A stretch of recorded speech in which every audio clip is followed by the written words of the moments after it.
So hi, this is Prabhat Ranjan और आज की इस वीडियो में रिव्यू कर रहे होंगे मकॉट Kolkata, Maulana Abul Kalam Azad university of technology Kolkata की।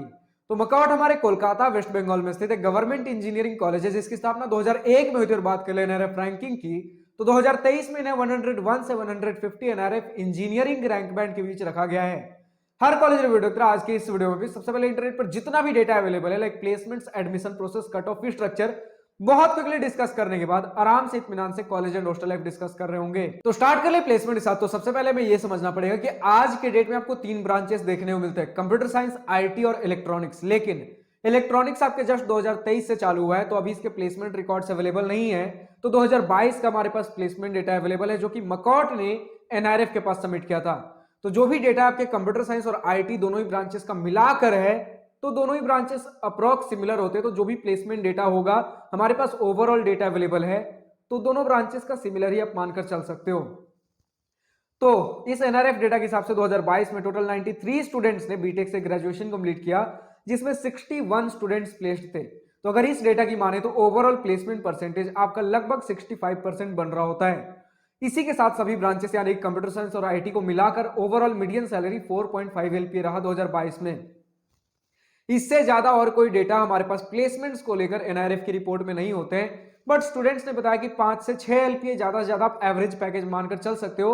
और 19 एलपीए, कुछ स्टूडेंट्स 15 एलपीए, कुछ स्टूडेंट्स 19 एलपीए का हाईएस्ट पैकेज बता रहे। तो इसी प्रकार का हमारा कुछ प्लेसमेंट सिनेरियो रहने वाला है। बात करें एडमिशन प्रोसेस की, तो सबसे पहला पॉइंट हमें यह समझना है कि हमारे वेस्ट बंगाल में जितने भी गवर्नमेंट इंजीनियरिंग कॉलेजेस हैं, मोस्ट ऑफ देम में आपके सिर्फ और सिर्फ वेस्ट बंगाल वाले डोमिसाइल स्टूडेंट्स का ही एडमिशन हो रहा होता है। लेकिन हमारा मकॉट कोलकाता भी आपका एक गवर्नमेंट इंजीनियरिंग कॉलेज ही है वेस्ट बंगाल में, पर इसमें ऑल ओवर द इंडिया के स्टूडेंट्स एडमिशन ले पा रहे होंगे। कैसे? तो सबसे पहले आप WBJE का एग्जाम देंगे और WBJE के एग्जाम में जो भी रैंक बनेगा उसके बेसिस पर WBJEE के काउंसलिंग में आपको कॉलेजेस और ब्रांचेस अलॉट हो रहे होंगे। बात करें कट ऑफ की, तुम्हारे पास WBJE 2023 all India quota general student last round closing rank के कट ऑफ के स्क्रीनशॉट लगे हुए हैं। Like computer science engineering close हुआ था 6838 रैंक पर, और बाकी सारे ब्रांचेस की आप देख पा रहे हो।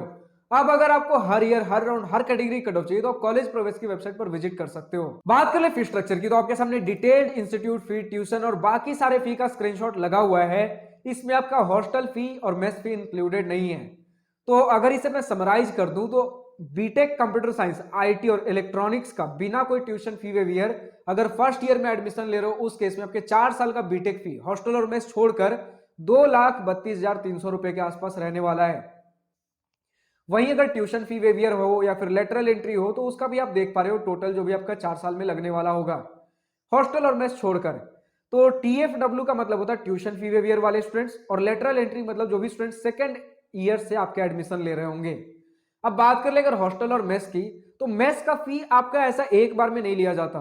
आप जितनी बार खाओगे तो पैसे देकर खाना पड़ेगा, मतलब हर बार आपके खाने के बेसिस पर चार्ज किया जाता है। लाइक कुछ स्टूडेंट्स ने एक लमसम अमाउंट बताया, मतलब अगर आप लाइक चिकन खा रहे हो तो 65 रुपीज, फिश का 55 रुपीज और वेज का 40 रुपीज के आसपास का हमारा प्राइसिंग बताया गया एक मील का। इसी के साथ अगर हम बात कर ले हॉस्टल फी की, मतलब मेस वाला साइड में रख दीजिए, अब आप कैलकुलेट कर लीजिए कितना खाने वाले हो, उस हिसाब से अगर हम बात कर ले हॉस्टल फी की, मतलब मेस छोड़कर रूम रेंट हो गया, इलेक्ट्रिसिटी, वाटर, जो भी आपके चार्जेस हो गए, वो सभी मिलाकर आपका 4 साल का लगभग 88,000 या फिर 90,000 अब 90,000 लेकर चल रहे होंगे। तो फाइनली हम पहुंचते हैं अपने college and hostel life most awaited topic के ऊपर। तो सबसे पहले इसी पॉइंट के साथ स्टार्ट करना चाहूंगा, हमारा मकॉट कोलकाता ऑफ कोर्स आपके मकॉट यूनिवर्सिटी के अंदर आता है। मकॉट यूनिवर्सिटी अगर आपको नहीं पता तो हमारे जितने भी आपके WBJE के थ्रू कॉलेजेस मिल रहे, जो भी टॉप के कॉलेजेस आपके मकॉट से ही आपके अफिलिएटेड हैं। तो मकॉट का खुद का एक इंस्टीट्यूट कह लीजिए, मकॉट कोलकाता में सिचुएटेड है 40 एकड़ के कैंपस एरिया में। लेकिन प्रॉपर अगर हम बात कर ले इसका लोकेशन क्या रहने वाला है, कनेक्टिविटी क्या रहेगी, तो नियरेस्ट रेलवे स्टेशन आपको 9 किलोमीटर दूर सियालडा रेलवे स्टेशन देखने को मिल जाएगा, 11 किलोमीटर दूर हावड़ा जंक्शन रेलवे स्टेशन और 13 किलोमीटर दूर नेताजी सुभाष चंद्र बोस इंटरनेशनल एयरपोर्ट कोलकाता। तो बहुत ज्यादा करीब भी नहीं है लेकिन बहुत ज्यादा दूर भी नहीं है, आपके जो भी कनेक्टिविटी ट्रांसपोर्टेशन के साधन हो गए। इसी के साथ बात कर ले हमारा कैंपस किस प्रकार का है, तो कैंपस बहुत शानदार है। अगर सिमिलर लीग के इंस्टीट्यूट्स की हम बात कर लें, सबसे पहली बात जो भी हमारे WBJE में आपके जादवपुर यूनिवर्सिटी लाइक कॉलेजेस को अगर छोड़ दीजिए, तो जो भी आपके कॉलेजेस हो गए, चाहे वो आपका HIT हल्दिया हो गया, फिर HIT कोलकाता, IEM, ये सारे इंस्टीट्यूट्स इतने बड़े कैंपस एरिया में नहीं है और उतना बढ़िया इंफ्रास्ट्रक्चर भी नहीं है। चाहे आप टेक्नो, सॉल्ट लेक, किसी की भी बात कर लीजिए। बट हमारे मकॉट कोलकाता में एक तो कैंपस एरिया आपको 40 एकड़ का काफी बड़ा कैंपस एरिया देखने को मिलता है। अब ऑफ कोर्स अगर आप IITs NITs के वीडियो देख कर आए हो, मतलब मेरे भी वीडियोज अपलोडेड हैं, सभी IITs, सभी NITs, सभी IIIT, सभी GFTI, कॉमेड के टॉप 20 कॉलेजेस और बहुत सारे आपके कॉलेज रिव्यू वीडियोस मैंने अपलोड कर रखे हैं। तो अगर उन सारे वीडियोस को देखकर आ रहे हो IITs NITs के कैंपस एरिया, तो आपको 40 एकर्स भी बहुत कम लगने वाला है। बट हमने अभी तक WBJE में जादवपुर यूनिवर्सिटी जैसे कॉलेजेस को, कुछ कॉलेजेस को छोड़ दीजिए, तो जितने भी हमारे WBJE वाले टॉप कॉलेजेस है, इतने ज्यादा आपको बड़े कैंपस देखने को नहीं मिल रहे होंगे। तो उस हिसाब से 40 एकड़ का कैंपस एरिया एक ठीक ठाक कैंपस एरिया बन जाता है, जिसमें प्रॉपर फैसिलिटीज प्रोवाइडेड है। चाहे स्पोर्ट्स की फैसिलिटीज बोल लीजिए, मतलब फुल्ली फर्निश्ड फैसिलिटीज नहीं मिलेंगी, लेकिन ठीक ठाक है। बट वीडियो में आगे बढ़ने से पहले बता दूं, स्टूडेंट्स ने बताया कि कल्चरल वाले इवेंट्स उतने ज्यादा नहीं होते, मतलब कल्चरली उतना ज्यादा एडवांस नहीं है। चाहे वो क्लब्स ले लीजिए, इवेंट्स ले लीजिए, एक्सपोजर मतलब थोड़ा बहुत मिल रहा होगा, लेकिन बहुत ज्यादा आप नहीं सोच सकते। बात कर ले हॉस्टल फैसिलिटीज की, तो गर्ल्स एंड बॉयज के सेपरेट हॉस्टल्स अवेलेबल हैं, लेकिन एक ही हॉस्टल में आपके first year, second, third, fourth year सभी लोग रह रहे होंगे, तो थोड़ा सा इंट्रो वाला सीन बन जाता है। अब जो स्टूडेंट्स को लगता है कि रैगिंग और इंट्रो एक चीज होता है, तो पहली बात तो आप रैगिंग का प्रॉपर वीडियो देखकर आ सकते हो। मैं मोटिवेट नहीं कर रहा, इसलिए मैं इस वीडियो में बता भी नहीं रहा हूं रैगिंग के तरीके क्या होते हैं। बिल्कुल थोड़ा भी मैं टॉलरेट नहीं करने वाला हूं, ना ही तो मोटिवेट करने वाला हूं।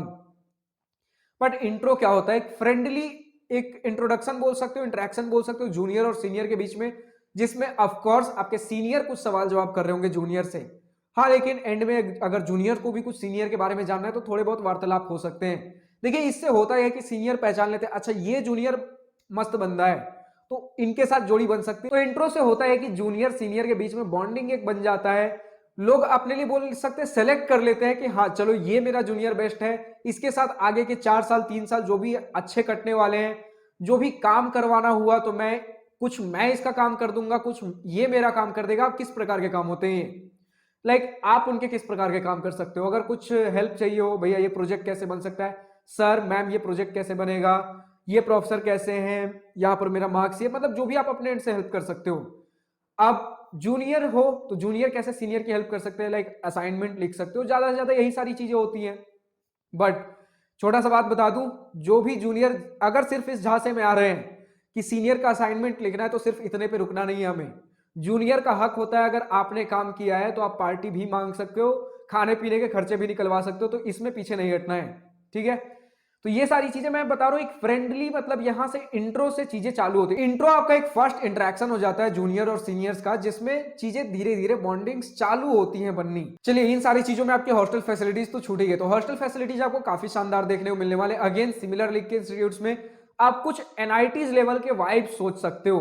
मतलब NITs आपको जिस प्रकार के दिख रहे होंगे, एक एवरेज NIT बोल रहा हूँ, टॉप नॉच NIT भी नहीं बोल रहा हूँ और पीछे वाले NITs भी नहीं बोल रहा हूँ। एवरेज NIT में जिस प्रकार का इंफ्रास्ट्रक्चर होता है, कुछ उससे सिमिलर मिलता जुलता होगा। बिल्कुल उस लेवल के इंफ्रास्ट्रक्चर्स नहीं होंगे, क्योंकि वो हमारे सेंट्रल गवर्नमेंट से फंडेड होते हैं और ये हमारा एक स्टेट गवर्नमेंट इंजीनियरिंग कॉलेज है।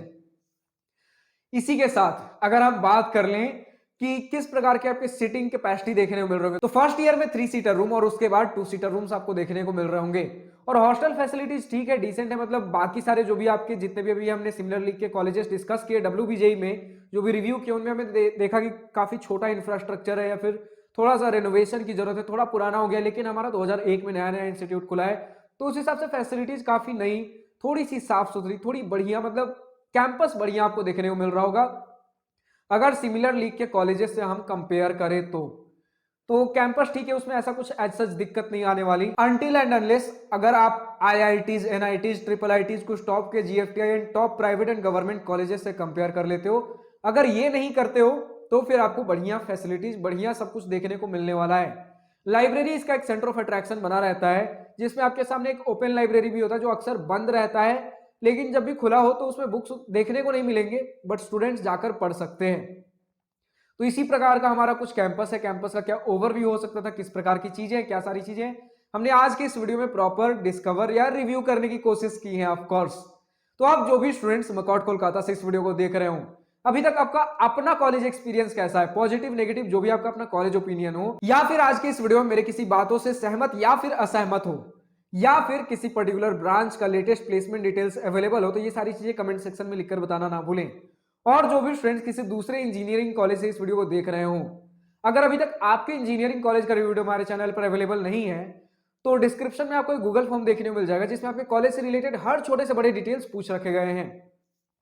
तो उस गूगल फॉर्म को ईमानदारी और जिम्मेदारी के साथ फिल आउट करिए ताकि हमारे पास आपके कॉलेज से रिलेटेड हर छोटे से बड़े डिटेल्स अवेलेबल हो और आपके कॉलेज का वीडियो जल्द से जल्द बना सकूं।